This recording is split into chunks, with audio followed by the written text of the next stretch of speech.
Is my head cut off too much? Is Mm, it cut I off? see your whole head. Okay. I have to like leave my computer down because where the webcam is on Yeah. this thing, it's at the stupidest place. Mm. So the computer is like leaning down. Like, it's not even eye level, but okay. I'm trying to sit up. See if that helps. Okay. Okay, yeah, the mic helped it a little bit, but yeah, I see your whole head. Okay, cool. All right, welcome back, y'all, to Versus Advice with Thaker and Bash. We are starting this week off talking about Joseph again. Okay. This time, Joseph is in trouble in the Potiphar's house. You know, growing up, I used to think Potiphar was the name of the Pharaoh. I thought no, I thought Potiphar was like just a weird name. I don't know what I thought Potiphar. I don't know. I thought it was like the pot maker's house or something. Hold on. So Potiphar isn't his name; it's a title. No, I thought it was a title. I thought it was like pot Oh, maker, okay. like a person could be an artificer or a Potiphar or a you know what I'm saying.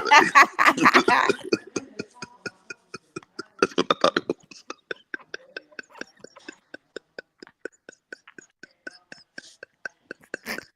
I did. Oh my God. What's up, y'all? Yeah. Hey, Miss Charlene. What's up, TT? Hey, let me say real Um, quick to everybody that's on here, the y'all that came out, of course, to you, thank you for coming out to the listening party, and to everybody that came out to my show this weekend, thank you, y'all. We had a I blast. heard. I saw the video. What's When up, I say Miss we had a good time, Susan? Huh? we had such a good time, man. Oh, it was so fun. So thank you. I just want to say thank y'all. I appreciate you. Selena came out, and a couple other people came with her. I was like, man, this is crazy. I had folk Well, there all the way I from can't wait. Jersey. You're coming to Nashville, right? Yep. And you're doing okay. And you're doing the show in I'm, Nashville too. I'm gonna do 10 Pan South in Nashville. It's not. Well, it'd be like more of like a chiller show, but I'm working on getting like proper shows in Nashville. So Okay. I'm working on it. Cool, cool, cool. I can't wait. I hate that I missed it, but I saw the video and I saw the part where you stopped and then the crowd finished the song. Oh man, Yeah, that was cool. it was so much fun, man. It was so I much fun. I Yeah. got a video of my grandson dancing to well baby Yeah. daddy's got the babies on the weekend. I love that. I love that. I love that. Yeah, so I What's just up, want again Nikita? want to tell y'all thank you. Oh, Nikita, how you doing? Okay. Yeah, yeah. No, we're really proud of you and excited to see what's gonna happen with the album. We already know it's gonna fly. We Man, already know. I'm excited, man. I really am. I appreciate y'all. What we at? Did We you said this did is you chapter get the 39. tag? Did you get the tag that me and Fee tagged you in this video of this little girl? Yes. You know, I live for stuff like that. That kind of stuff just be moving me. Yeah. You know, and that's really why you make music, is really so that to get people through stuff. You know what I'm saying? Like, at least that's why I make it, is to get people through stuff. You know what I'm saying? Like, so you can say something that when you're not around, they can remember. You know, it Yeah. help them get through stuff, man. That kind of stuff moves me. Yeah. I figured it would bring tears to your eyes to see the Yeah, little girl. that did something to me. Y'all know I'm a crybaby anyway, and that did something to me. Yeah. Yeah, we're proud of you and happy to have you as part of our family. Happy to be a part. Happy to be. Yeah. Even though you thought part of from it part maker. I did. I don't know what okay. I thought it was just the Pharaoh's name. So is it a name though? I Is it a think name or is it a title? I think it's a name. I think his name is Potiphar. Okay. His name is Potiphar. Okay. Okay, that makes sense. Well, let's get into it because you know my behind is studying Hebrew now. Mm-hmm. Okay. What do you think I figured out reading this chapter in the Hebrew? Like what do you think? What do you think I was like, what the fuck? I'm trying to think. What's in this? Is there a weird Hebrew? Let me. I ain't even got my Bible, so I ain't even. What did you figure out in this chapter 39? This where he gets accused. He gets accused in this chapter. Joseph gets accused of grape. Oh, that the word the great word, is it the same word shikar? It's not even in there. It's not in there at all. What is the word that's there? Saka, oh man, I can't even hold on. The word that's there is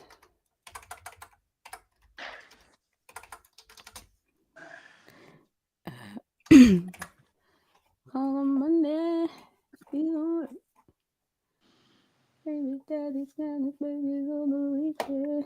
Let's Hey. see. Yeah, because she saw the end of the okay, yeah. It is the word sahak. Sahak. Okay. Sahak. And what's that word? I don't know that word. Mock, Mock. Okay. to mock, to laugh at. There is no word for grape in this. And that So chapter. yeah. And so I'm like, okay, let's get into the story and then Okay. we'll talk about it. Okay. Let's see. What am I gonna share? Genesis 39. There we go. Share that. Is this better with using this screen this way? Oh yeah. Is That better? probably look a Okay. little better. Yeah. All right. All right. Now Joseph was taken down to Egypt and pot maker. No. Pot.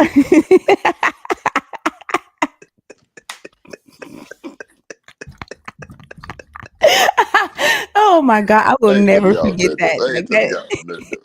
I was a kid, man. I didn't know. I ain't telling y'all Oh nothing. God.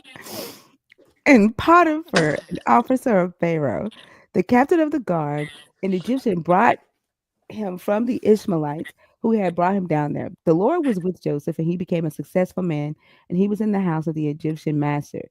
His master saw that the Lord was with him, and that the Lord caused all that he did to prosper in his hands.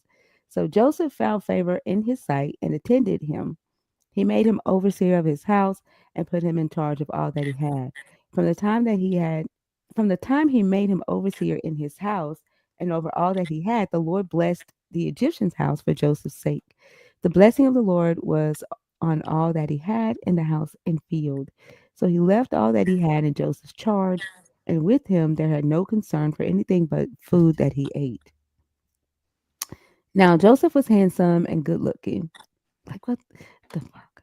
And after a time, his master's wife cast her eyes on Joseph and said, "Lie with me." But he refused and said to his master's wife, with me Look with me here, my master has no concern about anything in the house, and he has put everything that he has in my hand. He is not greater in this house than I am, nor has he kept back anything from me except yourself, because you are his wife. How then could I do this great wickedness and sin against God? And although she spoke to Joseph day after day, he could not consent to lie beside her to be with her. One day, however, when he went into the house to do his work, and while no one else was in the house, she caught hold of his garment saying, "Lie with me." But he left his garment in her hand and fled and ran outside.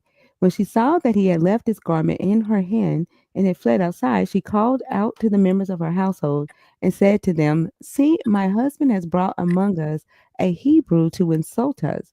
He came in to lie with me, and I cried out with a loud voice. And when he heard me raise my voice and cry out, he left his garment beside me and fled outside." Then she kept his garment by her until his master came home, and she told him the same story, saying, "The Hebrew servant whom you have brought among us came in to insult me. But as soon as I raised my voice and cried out, he left his garment beside me and fled outside." When his master heard the words that his wife spoke to him, saying, "This is the way your servant treated me," he became enraged. And Joseph's master took him and put him into the prison, the place where the king's prisoners were confined. He remained there in prison. But the Lord was with Joseph and showed him steadfast love. He gave him favor in the sight of the chief jailer. The chief jailer committed to Joseph's care all the prisoners who were in the prison, and whatever was done there, he was the one who did it. The chief jailer paid no heed to anything that was in Joseph's care because the Lord was with him, and whatever he did, the Lord made prosper. Where did Bash go? I'm right here. I'm right here. Can you hear Oh, me? I, My screen just went back because I'm looking for something real quick. oh, okay. I was like, did something happen? No, no, I'm Okay. here. All right. So you see where it says that he insulted her and mocked her? Mm-hmm. Like that, that's the claim that she went and told her husband, right? Mm-hmm. And so that is this word, sakar. Okay. To Monk. Yeah. And like there is, it doesn't like she didn't accuse him to Potiphar of grape. No, she literally said just knocking, Hmm. right? But to the workers, she said that he Yeah. tried to lay with her. He came in to Hmm. lay with her. Yeah. Yeah, yeah. And so the story gets kind of when she told two different stories. Well, according to this narrative, what I wanted to bring up about this is this seems like you know how like okay how do I say this? Historically speaking, if you go back and look at like the artifacts of ancient Israel, like prior to the Deuteronomic periods and prior to the prior to Josiah and the Reform, Uh-huh. it seems as if they didn't really know much about the Mosaic Law, right? Yeah. You don't find like all these references to Moses and blah blah blah. They didn't really know much about this Mosaic law. That like, and we kind of build everything from around the law up as if the Torah was always in existence and blah blah. But historically speaking, it doesn't seem like that people really had this Torah. This story seems like the story from which they derived the law in Deuteronomy 22 about if a wife cries out in the city, right? Or if she's in the country, right? Because basically, this story says, well, wait, nobody heard her scream, right? Yeah. So, Hmm. so if you go over to Deuteronomy 22 and say, hey, if she be found in the city, and they find out that she gets put to death, right? Because she didn't scream, right? Nobody heard her scream. Now, if it's in the country, then it's okay because maybe she did scream. We can't say that, right? But it seems as if this is etiology as to why that law exists. Why is that law a thing? Right. Well, the reason that this is the law is because remember when Joseph was down in Egypt, he was at Potiphar's house, and she Like said, she died on him. right, Oh my God. right. So we put her to death for that. Right. So this seems like the etiology of that particular law. This is why we have this law. And it's because blah blah blah blah. And if you notice throughout a lot of the Torah, you'll find these and for this reason we set up stones in Israel because blah blah blah. Right. Yeah. And they'll tell you this little backstory. So this seems like one of the backstories to what comes up later in Deuteronomy 22 is the sundry laws. What they call them, the sundry laws, but like the morality laws, I should say. So like if Protected men from false accusations. yes, And that makes sense because when I was studying the concept of her being mocked, right? But mm, I mean and why if she accused him of graping her, right? mm, I don't know if we can say the R word on TikTok. I mean on YouTube. But if she accused him of such an act, yeah, why did her husband not um kill Joseph? right, Right? right, And what I found, like with the word, like it's okay, she accused him of mocking her, which right, is still an offense. You can't mock a high status woman because yeah, that their reputation depends on that, right? right, And so that's why he got thrown in jail because if he had not taken her claim that he mocked her seriously, that would have affected his reputation as the manager of Pharaoh's house right, and her. But also at the same time, like it makes a lot of sense that this would be the case that set the precedent for that law. yes, You know what I'm saying? Because it was saying in the research, it was saying that a lot of men got caught up like that when women of high status try to make advances mm, towards their servants or another man of high status, which this is what the history said. Like I don't know, because it sounds like the first uh well, what did she do, right? yes, yes. And it's saying that women back then of high status, which we know that women back then of high status did sleep with their, Yeah, servants. yeah, And some probably did try to force the servants to do it, yeah, right? yeah. And so they were saying that if the servant rejected the woman, that messed up her reputation, and it couldn't get out that she was rejected by someone That's of certain. lower Right. status. So Yeah, that is believable to me, yeah, but it also set a very negative tone about when women are violated.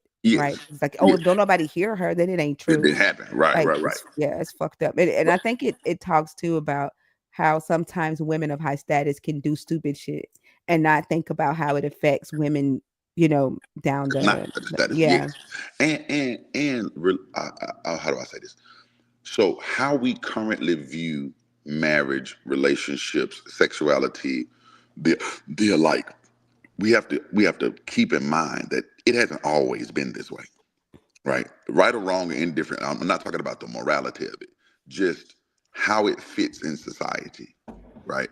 Mhm.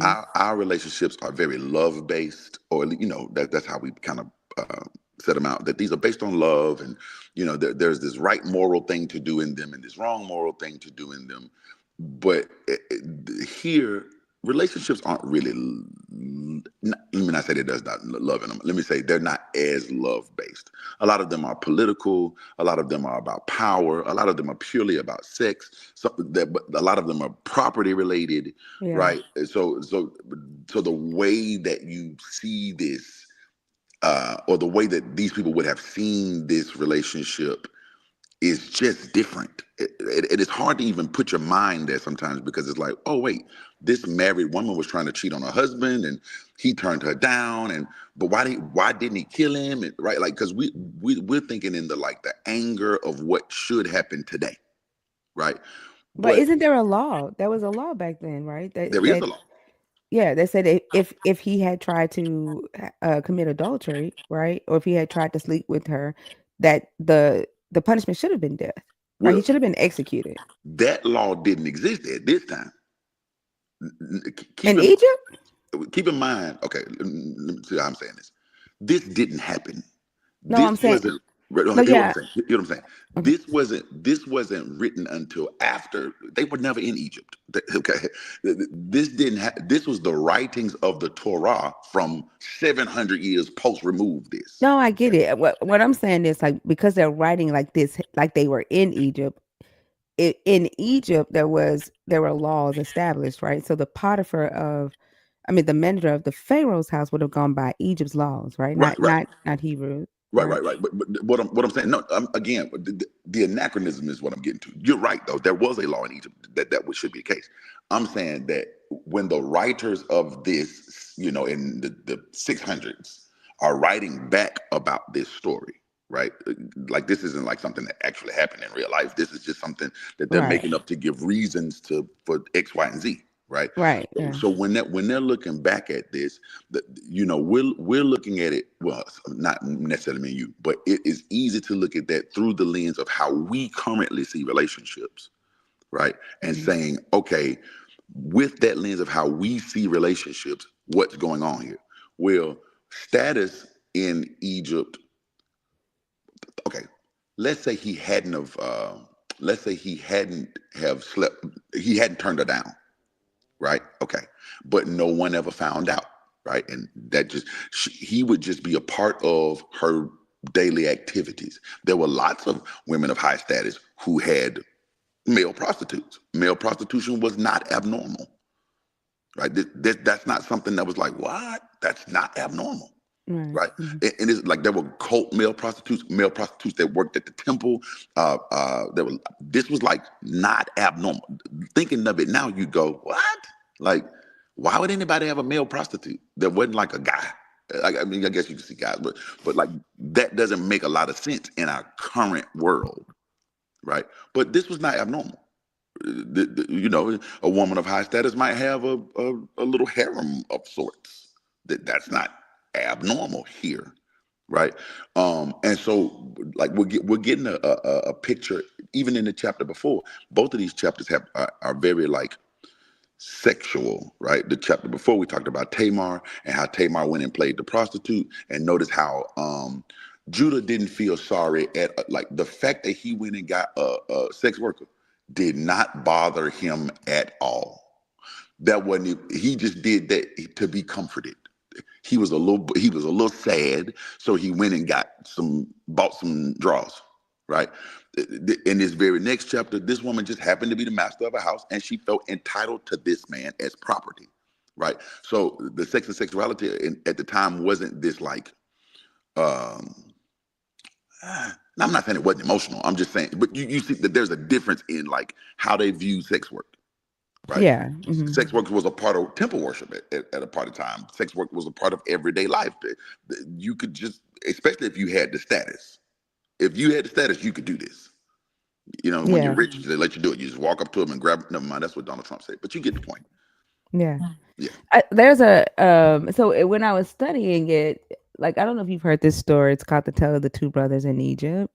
Um, it's a Egyptian story that's similar to Joseph and Potiphar's wife story, Okay. where two brothers, Anubis the elder and Bata the younger, Mm, right? They live together, and Anubis's wife wants to sleep with Bata, and mm, so she seduces him right while they're alone, and Bata rejects her, and then she accuses him of attempting to grape her, right? mm, And um, he deceives his wife, and I mean his wife deceives him, and like he becomes enraged, and he tries to kill his brother, leading to their you know they at first they had like a connection. They were one and the same. Anubis saw Bata not only just as his brother, but also as his son. Like he was like, "This is my son," mm, like, but it's his younger brother. But his Anubis's wife broke that up. Like when she felt embarrassed because I feel like they copied this story from Egypt. You know what I'm saying? Like, mm, she felt embarrassed because he rejected her, and she was worried about her status in society.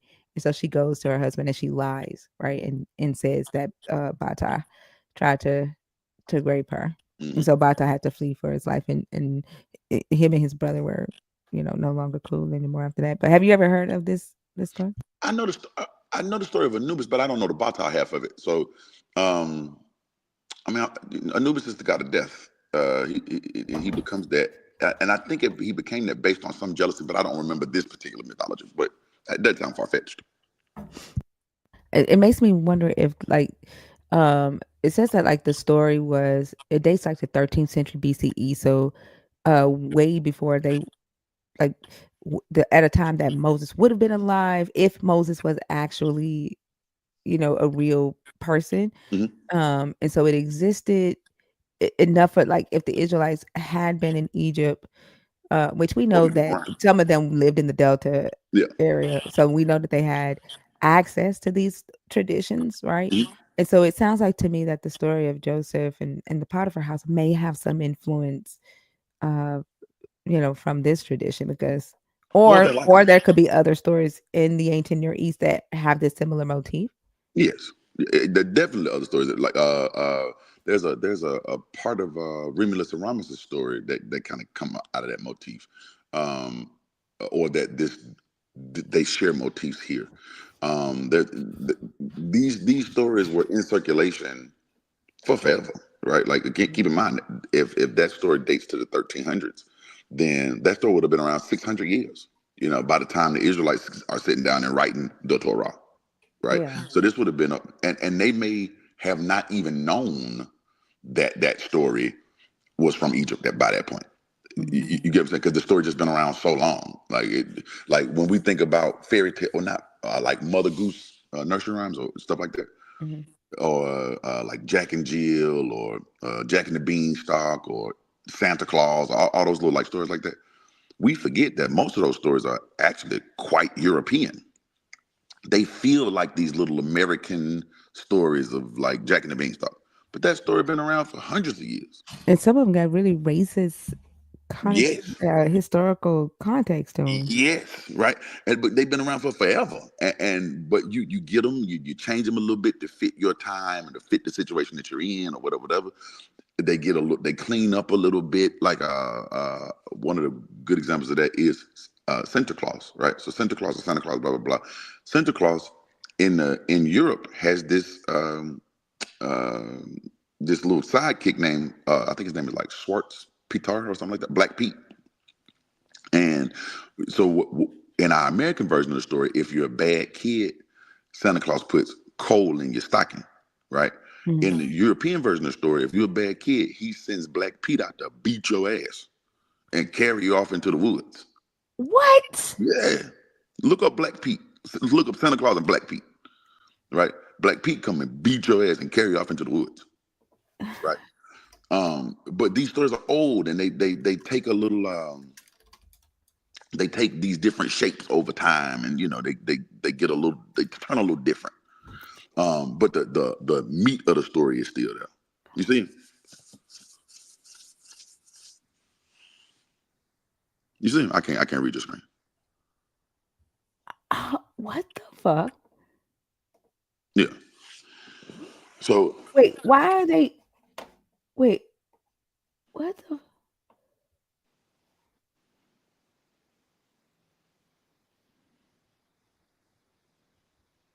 What's what? This is how they. This is how they. What the fuck? yeah, yeah. So again, but by the time, keep in mind, we don't know nothing about Black Pete. Like Black Pete is not a part of our Santa Claus story. You get what I'm saying? Yeah. Like instead of there being a Black Pete, you put a black rock in your stocking. You get coal in your stocking, right? But that's a remnant of Black Pete, right? Black Pete would just come beat your ass, like really give you the whatnot and drag you off into the woods. I think that he might have ate you or some shit. I don't even. It gets crazy. Wow. So what's the purpose of him? Like, what was the purpose? Oh, like he was like a black man, or was he just like a what He's was like a they little say? dwarf. Like a dwarf? Oh, okay. Yeah, like a little elf. I think he's like an elf. But he's like the bad elf. Well, I won't get. He's the elf of punishment. Like if you do something bad, Black Pete's gonna come get you. Right? He was like, I didn't know that. I yeah. have See, not seen that. right, and that's a part of the, and that's an old part of the Santa Claus story that you wouldn't. You got the Santa Claus story that you're not relating that to Black Pete or whatever. Because we got that story from across the water, and over time it changes a little bit, right? Santa Claus used to be skinny. Coca-Cola made him fat, right? That was in the 1900s. Before then, Santa Claus was slim. Wait, so this ain't the same, but I thought Saint Nicholas. This ain't Saint Nicholas. This Now, ain't the story. though all those stories converge. Saint Nicholas is a different. Like I think Saint Nicholas is a part of like the Catholic tradition, right? But Who's old? Who's the oldest? Santa Claus is the oldest one. I think so. I think Santa Claus is older than both of them. I believe so. This is older. I think so. Yeah. Or they about the same. Let me not say which one is older. I think Santa Claus is like from the 1300s, but it could be after Saint Nicholas. I just know that by the time that we got this, they all kind of merged together in Europe, and then we get this version of it over here, and then we kind of Americanize it, right? Yeah. And you turn it into marketing material, and all of a sudden, it becomes a little different. You see what I'm Yeah. saying? Yeah. Um, but that's how stories work, right? That's how stories working in Near East. That's how they work today. Stories. I got a friend that wrote this book called "Stories Have No Borders," and that's how stories evolve, right? There'll be this one version of a story, or there may be several. I guess one version is not the right way to say it. There may be several old versions of a story, and the one that survives the longest, becomes the dominant one. But that one doesn't stay the same because cultures change, and the use for the story changes, and the names change. Blah blah blah. And next thing you know, you're telling for example, Star Wars, right, is very much a Jesus story, right? It's the story of Jesus, right? But What yeah, it's based on Jesus. So Star is Wars is? yeah, it's based on Jesus. So is Avatar. Jake Sully is Jesus. These are just adaptations of these old stories. West Side Story is Romeo and Juliet, right? Mm-hmm. You take these stories and you adapt them to your time, and you change the name, but the meat of the story is still the exact same. Well, not want to say exact same, but it's the same meat on the bones, right? And this is not anything new. It's kind of like Stomp the Yard. You Got Served, Love and Basketball, um, Brown Sugar are all the same story. Mm-hmm. You just change out basketball for cheerleading, or cheerleading for rapping, or rapping for stepping, right? But the meat of the story is the same, right? You just adapt it to where you are and what you're into. But there's nothing new about this. This is this is how stories work, Mm-hmm. right? This is how stories. This is how they last so long, because they're able to be adapted, right? And you know, when we think about like the Jesus idea, sometimes I know when we online and we talking to people about how Jesus felt about the law, and people like, no, that's not. Yes, it is. If you read the story, you'll see that it says that. But we've adapted that story from how we read it to how we tell it, right? Right. We tell the story of Jesus like, oh, that's legalism, and we don't believe in legalism, and yeah, yeah, yeah, yeah. But if you read the original story, well, he's very legalistic. He's actually more legalistic than the legals, Yeah. right? But we don't tell the story that way because it doesn't fit our Today. culture that way. Yeah. Yeah. Yeah, yeah. Yeah. Same thing true here. Yeah. That makes a lot of sense. And then I guess, what's up, Deja? Um, I guess, like for me, the thing that doesn't make sense to me is when we do see these similarities in the text, from other cultures in the ancient Near East. One, people try to say, "Oh, this is stolen from Egypt." It's not that they plagiarized the tale of the two brothers. It's a theme, right? Yes, it's a motif. Yeah, a motif, Yeah, and then they try to say, well, because of the similarities, that's how you know that the God is real and that everybody was thinking about the same thing. So they try to like do a one for one and try to like put it on top of like place one story on top of another story and say this is this character and this is this character. But there's 9 times out of 10 these stories, although they have similarities, there's not a one for one, and you can't lay them on top of each other that right. way. They might again they might have a similar motif, but they're not in the culture. I'm trying to do this right. Mm. So I use the story of kind of like when we talk about Elijah when he told people when he sent out the she bears to eat, or that's Elisha when he sent out the she bears to kill the kids before the two children or whatever. Yeah. It's two ways you can look at that story. One way is to look at that story and say, touch not my anointed. Don't talk bad about God's people, right? That's one way, and that's how we normally tell that story. But another way to tell that story is don't misuse your power. Don't go killing kids, right? Or And don't we be trying to call curses on believers just because they don't freaking believe like you, Yeah, right? you give, but we tell it one way, but that's not the way to tell the story. That's what we use it for, right? So there could be a completely different version of that story somewhere that is told in a different way to kind of denigrate Elisha, right? We tell it to kind of denigrate the children, right? Yeah. But the same story could be told again to say, hey, don't misuse your power, right? And in some culture somewhere, there probably is some version of that story that says that. That's how I tell it. Yeah. I think it's the most irresponsible way, for somebody with new power, and for somebody with a um astronomical amount of power, knowing that the people that you're going up against are small. Like the very fact that Small. they're children, right, Right. or seen as young people, because a lot of people that are believers will try to argue, oh, they were teenagers or they were young men. They were still of a smaller status, Right. right, than what Elisha was. And he had more power and he abused that because of his ego. And it's similar to what the God did with Job, Yes. right? He sinned against Job, if you asked me, right? Like Yes. he abused his power uh, because he let the Satan get under his skin and challenge and question whether Job actually loved him. So he was willing to put Job through all of that. That's the same thing Elisha did. Right. And so, yeah, like, and we see Christians today expecting the same thing, right? Of Yes. other people. Uh, and so that's how I tell the story to this day. Jay Z got a line that says, "You respect the how do you say it? You respect the one who got shot. We respect the shooter." Right. Mhm. And it, a lot you'll see that a lot in like specifically American Western Christianity where they respect the shooter, Mm. right? It's Like crazy. the one who did the thing, Yeah. not the victim. Yeah. Right? But you could easily tell the exact same story right? It kind of like when you watch a Joker movie now, like, Joker was the bad guy in Batman, and no one cared about the Joker. He was just the bad guy. He was the heel. You weren't supposed to like the Joker. And then they start doing all these other versions of it where it was like, this is the Joker's backstory.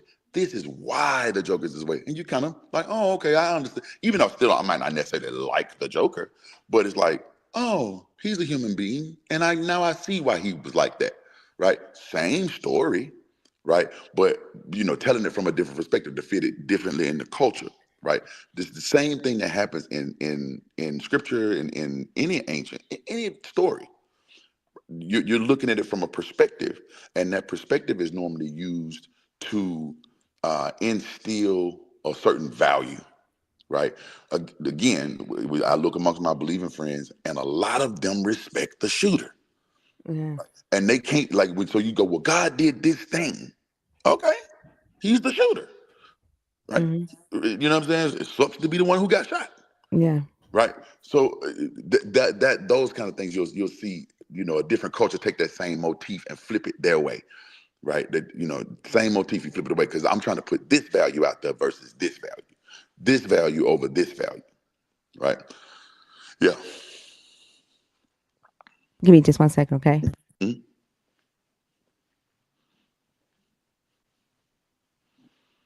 Matter of fact, since I'm talking about that, Kendrick got a bar about that same thing, right? Again, Jay Z said, "Y'all respect the one who got shot. We respect the shooter." Kendrick said, "Everybody gonna respect the shooter, but the one in front of the gun lives forever." Right? So he respect the one who got shot. Right? Literally the same idea, but Kendrick see, I'm looking at the one who got shot. Jay Z looking at the shooter. Right? Mhm. And I don't know if that was a shot at Jay Z or if he just happened to be flipping that line or whatever, or if he was even thinking about that line at the time, right? But you could see that, one thing happened. Someone got shot. Someone puts the respect on the shooter. Someone puts the respect on the one who got shot, right? And telling that story from either side can instill a different value either way. Yeah, I was talking to somebody yesterday on Lowen's Live about like the conversations that we have on social media about this religion and this belief system and how we try to come from two different perspectives, right? So Mm. that both sides can see what each side thinks. But it seems like it's hard for the believers, for us to even get the believers to see where we're coming from like they're looking at Elijah's story as don't fuck with God's prophet. Right, And some of us may be looking at it like don't abuse power, right? right, Don't This is what's happening in society when those who have a unhealthy amount of power abuses those that are, you know, and they're using your God to do it. And your God is, if your God is real, he's just doing the stupid shit, right, right? And right. they can't see that from our perspective because they respect the shooter. They respect the You, shooter. yeah, and they're just completely, closed off. And we were talking about that yesterday. Um, and was one of the guests was like, well, what? How do we even get to that point to where they're able to, you know, not necessarily respect the shooter? This is, I'm trying to see how to say this. Okay. So cultures, I'm kind of glad we're having this discussion. Cultures are like hard, well, they were not hard fixed, but they are fixed with certain like norms, right? For example, like we were talking about relationships, our relationships are at least to some degree more emotion based than politically based. I guess there's still people who marry for politics, but the story that we have in culture is I found my better half and I just can't live without him and we're best friends and blah blah blah blah blah. Whether that be absolutely true or not is not the point. That's the story that we tell, right? Mhm. Well, because that's the story that we tell, you take a word like, for example, wife, right? A wife is literally just a maid. Look it up. The word is just for maid. It's just a maid, right? Yeah. Now, so 500 years ago, if I referred to someone as a wife, also a man, another word, a man is literally just a human. That's Yeah. what the word means. Just means human being. It does not mean male, or it did not mean male. It just meant a person, right? Did you know there was no concept like even in the Hebrew they're literally for the word he and she. Did you know there was no freaking concept for it? No. And again, when you go through genders, like, these are things that become normal, right? Because you never lived in a time where there was no he or she, so that's a norm to you, right? Hmm. He, she, right? But keep in mind, we also don't have like gendered verbs. In Right. Spanish, you do, right? Yeah. So you can imagine what that does to a culture, and it's a small thing, but it's a thing nonetheless, But I right? think it's important though, like when just a offside, like when we get to the story of David and Jonathan, right, and Yes. what we see happening in the world today with people trying to the government trying to erase the identity of trans people. I think you know it's an important conversation because in antiquity they just identified as when they talked about the human they say who, Cool. right? That's Yeah. in which, right? Like Yeah. they didn't say he said, or she said. There was no concept. Right. That just wasn't a thing. But it's such a normal thing to us now, and then we kind of anachronistically put it back in that story, right? Because we find this law later on that's Levitical that says don't do this, right? But keep in mind that law wasn't first. That happened later. That was the Reformation law. That wasn't like God came and told Moses this thousands. That's not how that happened, right? But it was trying to establish one value over another, right? Establishing one value over another, and these stories do that in how you tell them, the way you tell the story, right? So that a woman goes from being property to being a wife. But wife is property. But I tell the story different. I tell the story different. Now it's an honor, right? But that ain't always how that worked. She was a piece of property at one point. Okay. Yeah. But in our culture, we tell it different, and we're trying to establish a different value, Mhm. right? We're trying to establish a different value. Whether or not we do a good job at that, like you just said, talked about erasing trans people's identity. You know what he really did in doing that? And hear me out when I say this. I mean, no disrespect. I mean, I'm not trying to overlook what he did to trans people. That's okay. But he really erased all genders completely Yeah. because he was trying to get you to whatever sex cells you make at conception. You don't make sex cells at conception. That's just not how that works. So really, technically, we all non-binary human beings in America right now, right? Because, but again, trying to establish a value and using the story of birth, Mhm. right? Trying to draw from that some meaning. Well, that doesn't conception doesn't mean anything, right? It just means you were conceived. There is no deeper meaning to that, but we draw from that some deeper meaning and then try to put a narrative on that deeper meaning, and then we're going to live that way. Same thing that's happening here. It reminded me of like Emperor Justinian and all of his like reform laws that he did in Rome, Mm. right? And we can see some of his the influence of the hate that he had for intersex children and the illegitimate children. We see that influence in the text and also in Christianity today, right? Yes, And so it just seeing the changes that Donald Trump is making today, people like who's to say that like 1,000 years from now they're gonna think that what he does today is what was it's the way. actually written in the text, right? Because Right. somebody's gonna update, like they update this damn Bible in different translations all the time. They're gonna Yeah. think, oh, that was already, because of, but and not even take into consideration of what was happening in At the history at time. that time, Right.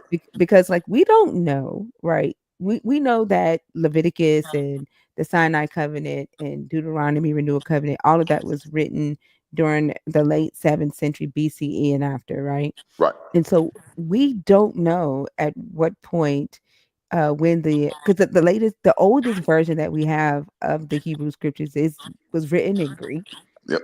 right? And so Yep. we have no idea if that was not a Roman concept that was written into Leviticus, because we know Rome absolutely hated the intersex community. They saw it as a omen um for bad times, political bad times, right? Hmm.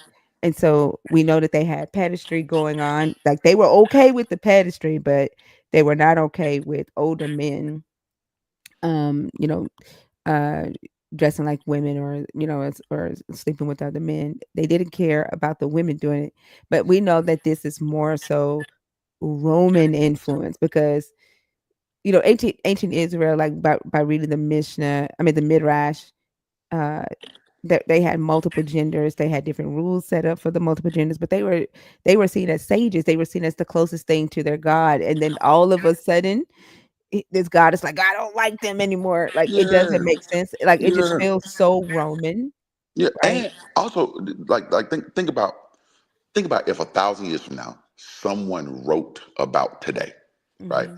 And Yeah, what they wrote was they reelected such and such as president, right? America moved in this direction, and that would be a fair thing to say because we did reelect that man as president, and America did move in a certain direction, and there's a lot of documentation of that direction that America's moving. But that doesn't speak to what I was doing.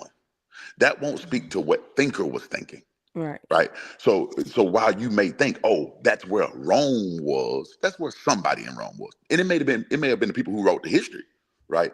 But that doesn't mean all Rome thought that way.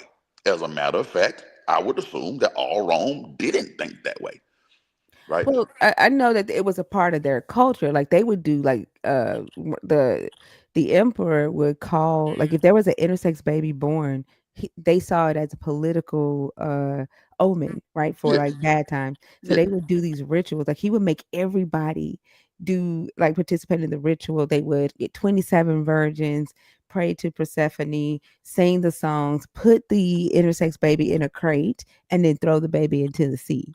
yes. And so a lot of parents had to, like, hide Hi, their that's what child. I'm getting at. Yeah, Yeah, so right. yeah, So while the emperor was doing a thing no different than mhm. our emperor is banning trans kids, Yeah, right? yeah, It's yeah. somebody that loved them babies. Exactly. Yeah, yeah. Yes, But when I yes, but when yes. I tell the story, it may come off as Rome hated. Everybody in Rome didn't hate that. Wait, when I say Rome, I'm talking about the leaders. The I'm not leaders, talking right? about the people. The Yeah, people, yeah, I'm talking about the leaders. Like when I talk about America, I'm talking about the leaders.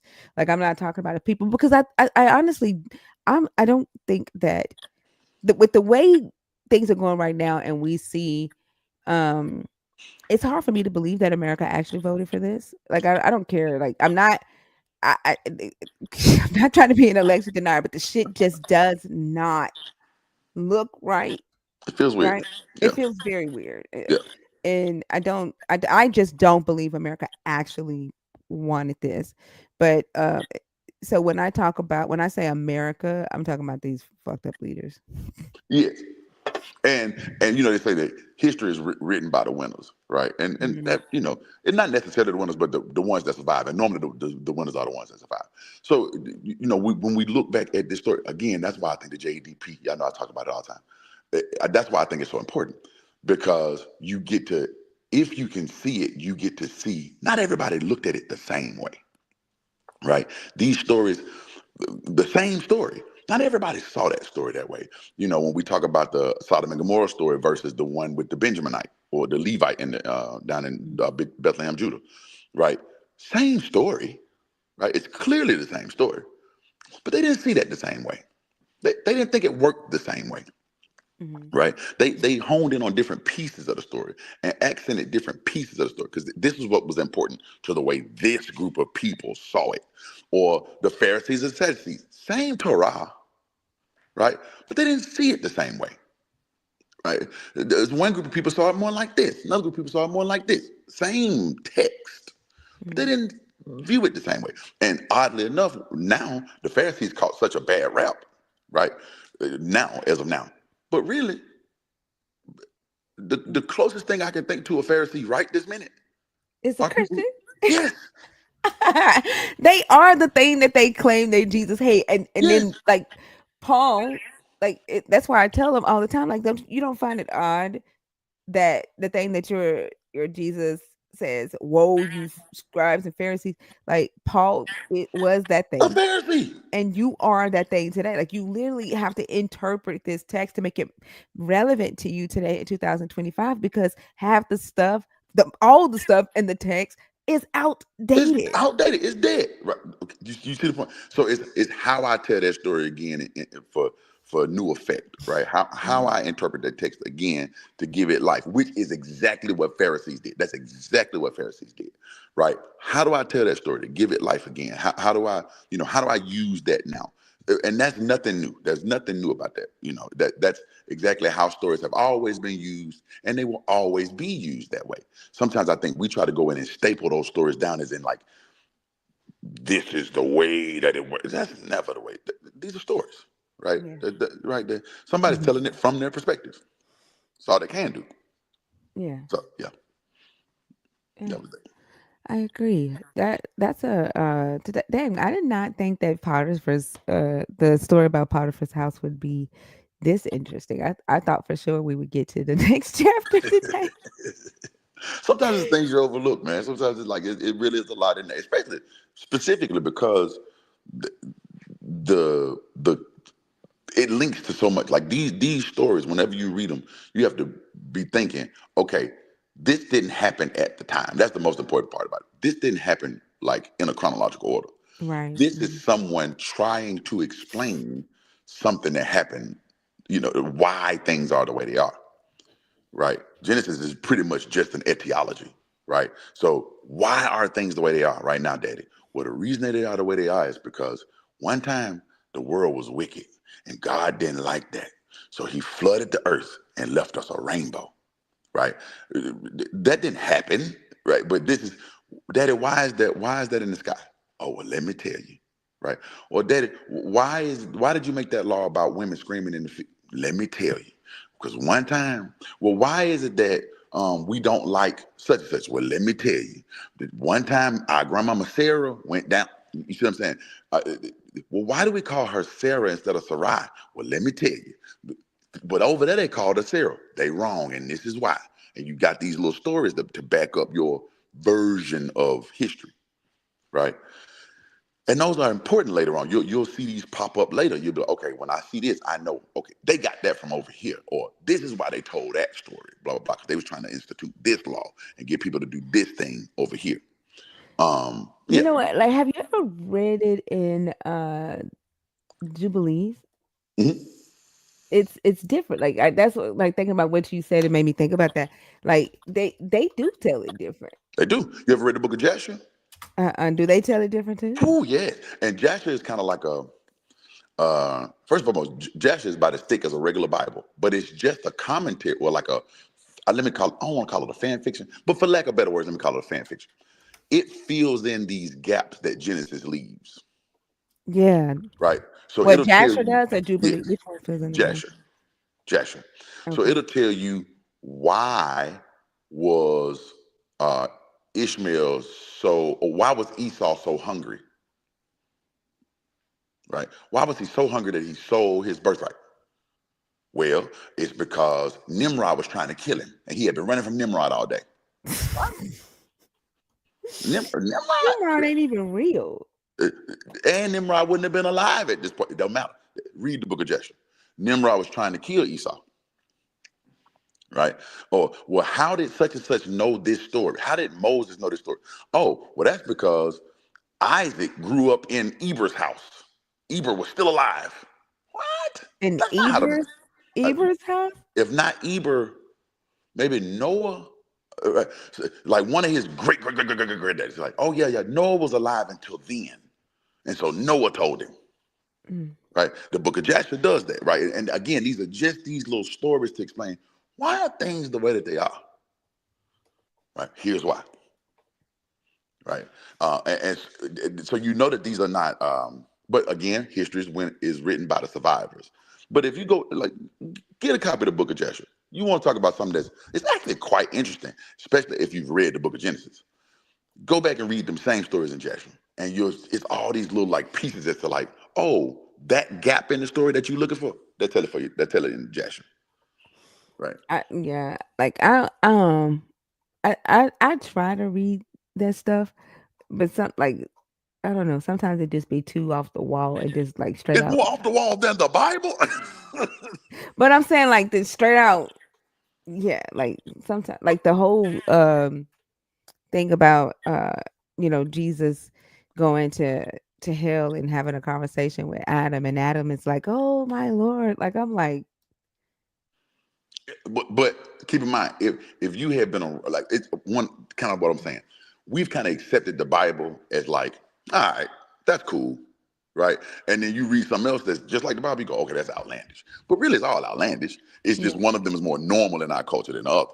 And I'm not saying read the Book of Joshua for, like, I don't know, theological purposes or whatever. But just to show you how stories get told again. And people come up with these questions all the time, like when you read the four gospels. A lot of people hate when I say this, but I'm a firm believer in this. And take this how you will. The gospels, four anonymous books, people are building in apologetics, right? They're building in their apologetics. Somebody asked, well, how do they know they just didn't steal the body? They came back to the tomb and it was empty. How do we know that somebody just didn't steal the body? Oh, well, it was a Roman guard down there. Wasn't no Roman guard in the last version. Where did this baby come from? yeah. Right? Well, Mm. why do we trust women? Oh, Peter went down there and looked and walked in the tomb himself. Well, he didn't do that in the last version, right? But you build in the apologetic. You fill it in the holes, right? You now again, there's a lot of scholars who would say I'm wrong about that. I just don't see why I'm wrong about it. Right, like no one's ever explained to me why I was wrong about it. They just say I'm wrong about it. But I see no textual reason that I'm wrong about it. I see no historical reason that I'm wrong about it. But the it seems as though, okay, you're building in the apologetics, and you can kind of watch these apologetics get built. Same story happened. What happened to all them zombies in Matthew? What the fuck happened to the zombies in Matthew? Oh, well, just because they didn't mention it. Come on, man, you was adding But they zombies in they Matthew. they're in well, Pilate's story. Ah, shoot. They're in the same story where Jesus went to hell and talked to Adam. That's what I'm saying, right? So, but Luke don't mention it. No, I'm talking about Matthew. they're telling their story. They give an eyewitness account. They're like, I be like, it's so. Have you ever read their eyewitness accounts? Who's eyewitness accounts? The 500 the zombies, the ones that got up out the Oh, ground. see, now I never read that. See what I'm saying? It is so crazy. It's weird. Like it is so outlandish. And it's like they talk about how Jesus went down there and um Hades is like got Satan in a headlock and he's like, "This is your fault. Put the gates up. Now you're sending him down here. I had Lazarus in my mouth and he said, "You're sending the guy that pulled Lazarus out of my mouth when I was about to swallow him." I'm like, this is like Pause. Marvel. Pause. What's going on here? What's happening in there right now? Yeah, Yeah.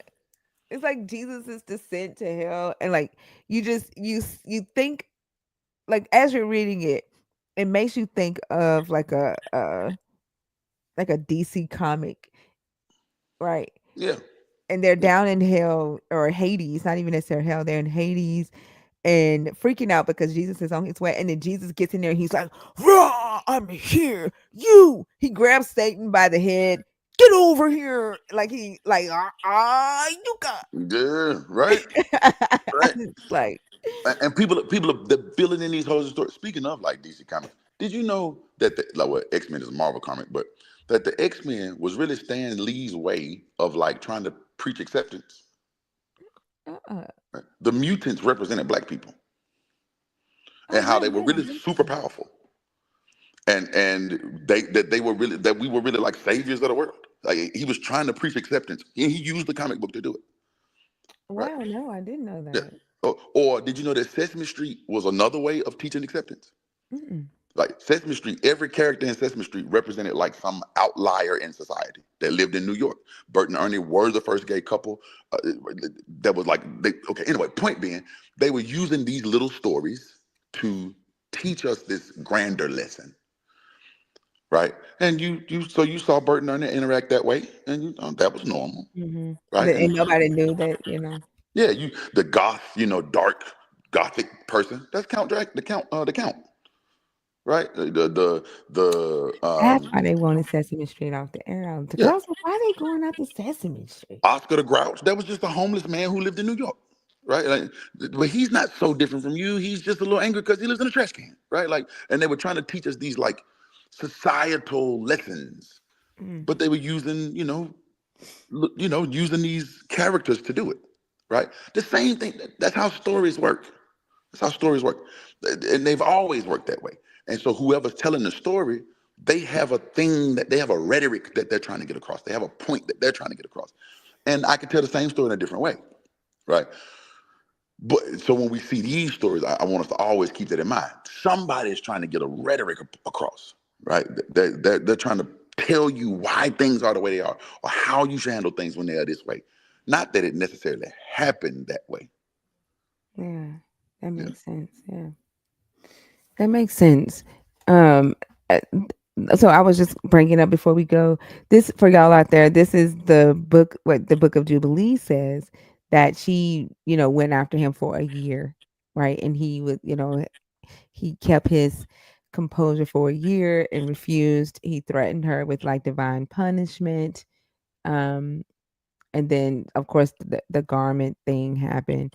It says, and when the woman saw that he would not lie with her, and she culminated him in the presence of his Lord. Like this, the Book of Jubilee brings this God in because he's not in the Genesis story. The Nope. God is not mentioned at this point in time when he's engaging with the Potiphar's wife um in that story.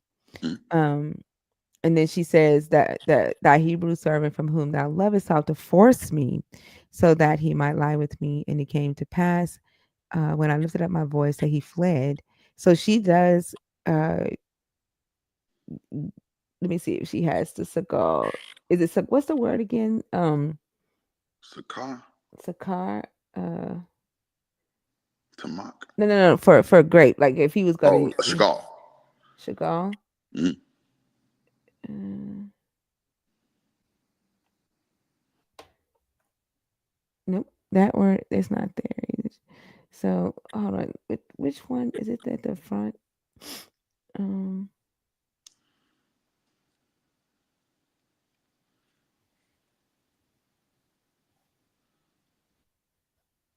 nope. So she doesn't even use it here, but they still use the word like that she forced What word are they using right there? for force. Mm. Um, let's see. I'm looking for Chagall. That's what because I can't read it like fluently, but I know how to look for a specific word. So I would have to know like I was looking for force, right? For Chagall. Mm. You And don't see Chagall. I can't see your screen. So I mean, I see it, no, but it's just too small for me to mm-mm. read. No, I don't see Chagall. Okay. Let's see. Yeah, so the let's see. Um,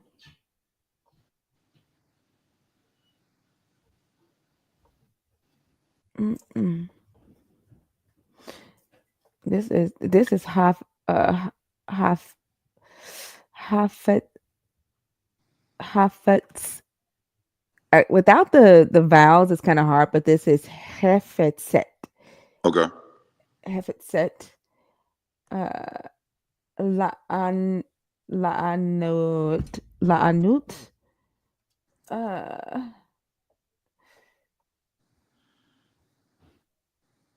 uh, Oots. La Shakal. There you go. Chagall. Okay. There you go, right there. Nope, that's not it. No, La Shakov. That's La Shakov, Shakal. not Shakov. That's Shakal. That's Shakov. the mock word. Is that the mock word? Isn't Yeah, it? Shaka. Shaka is the mock word, but Okay. I think but it doesn't have Chagall. Mm-mm. Like Chagall isn't here. That's uh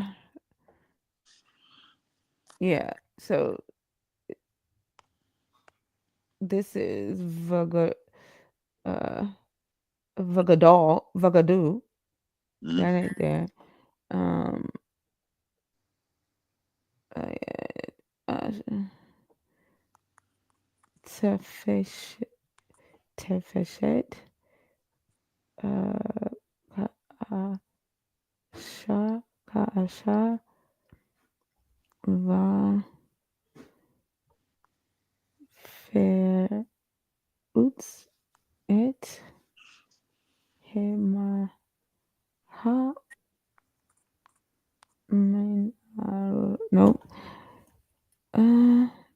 it doesn't use the great. It doesn't use the word for force here either. Okay. So But that does they use the mock word again? yeah. Okay. And the Egyptians saw the garment of Joseph in the broken door, and he heard the words of his wife, and Joseph was in the prison. And he then the Lord gave favor in the sight of the chief prison guards and compassion before him, for he saw that the Lord was with him. See, this time, like this, like what they did is they put the Lord with Joseph and all of the Mm-hmm. like, Mm-hmm. and so and this happened. Oh, this is after he put him in prison. So the wife cast Joseph. Yeah. I don't know, and the Egyptians saw the garment of Joseph and the broken door, and heard the words of his wife, and cast Joseph in the prison. Uh, so that's added. Whom thou lovest, so the force me, so that he might. Yeah. So jubilees go straight to the idea, even though they use the word for mocking. They go straight to the idea that the Egyptians saw the garment and the broken door, like they add in the broken door in Genesis 39. And the and let me see if I go back. It doesn't say anything about that. Like it's like there's no struggle, Right. right? Like he just left and um let's see. One day, whenever he was have to do the work and while no one else was in the house, she caught hold of his garment, saying, "Lie with me." But he left his garment in her hand and fled and ran outside. When she saw that he had left his garment in her hand and had fled outside, she called out to the members of her household and said to them, "See, my husband has brought among us a Hebrew to insult us. He came in to lie with me, and I cried out with a loud voice. And when he heard me raise my voice and cry out, he left his garment beside me." So he didn't say anything about a broken door. It makes it seem like, oh, he left and the garment just like slipped off and she kept it, right? Okay. And then when you get here, it says it adds in the fact like there was a struggle. You see, like the Okay. Egyptians Yeah. came in Yeah. and saw a struggle, like, oh, Yeah. he did try to grape her. You know what I'm Yeah. saying? There was a Yeah. fight. Yeah. Mm-hmm. But Yeah. that fight didn't end the other version. Yeah. Yeah. And so I brought this up like when you said that, these stories, they add stuff to say, oh, they to fill in the gaps, right? Yes. Yeah. And it like for me, it just when people bring they bring up Jubilees, they bring up Jasher when we're on stage. And I tend to kind of just like, I don't know, check out because I'm like, bruh, like this is stuff that they add in like at a way later date, and you're trying to take it as fact. Like you're trying to uh like, I don't know, like I check out when they add these 2 stories. Like it's okay to for me to read and know about, but I don't know. They just add more complication to the pie of anything. Does that make sense? Yes. Like, yeah. Like I Yes. just feel like it's like liars. Like even more liars, like liars on top of liars is what I hear in my head when they bring this stuff up on stage. I'm like, so you just gonna bring another liar to the table for Right. us to Right. have to, you They know what I'm just saying? remixing a lot. Yeah. Yeah. Yeah. Yeah. That's for sure. Yeah. That's how that worked. It's what I want to feel like. All right. Did you have anything else? I think that'll do it for me. I enjoyed this. I enjoyed this. I did too. It's Yeah. pretty good. I appreciate you, man. I see y'all around. I got a kind of busy week this week. Y'all know I ain't been on live in God knows how long, I but know everybody misses I you. miss y'all too. I'm gonna get back to it. I got a kind of busy week this week, so hopefully by next week I'll be back into my normal swing at least for a week or two. And then, but things are going well, and I'm so appreciative. We're So almost time. It's almost time for the family trip. I'm so excited. yes, yes, I'm definitely in now. So I'm looking forward to that. Things are going well. Y'all will be hearing from me a little more, coming up. Okay. But that, to the where we passed 1,000 subscribers. So thank y'all Yeah, for that again. we already 1,200. Boom, getting it done. So thank Yeah. y'all so much for liking and subscribing, share the video. Make sure you leaving comments, all that stuff that helps the algorithm be on our side. Appreciate y'all so much, man. And I'll see y'all in a minute. All right. See y'all. Thank y'all so much for watching Versus Advice with Thinker and Bash. Make sure you hit that like button, you subscribe, and you share. Help us get to 1,300. We're going to be doing Versus Advice with Thinker and Bash on the family trip next month, and I hope to see you there. Love y'all. Have a good one. Bye.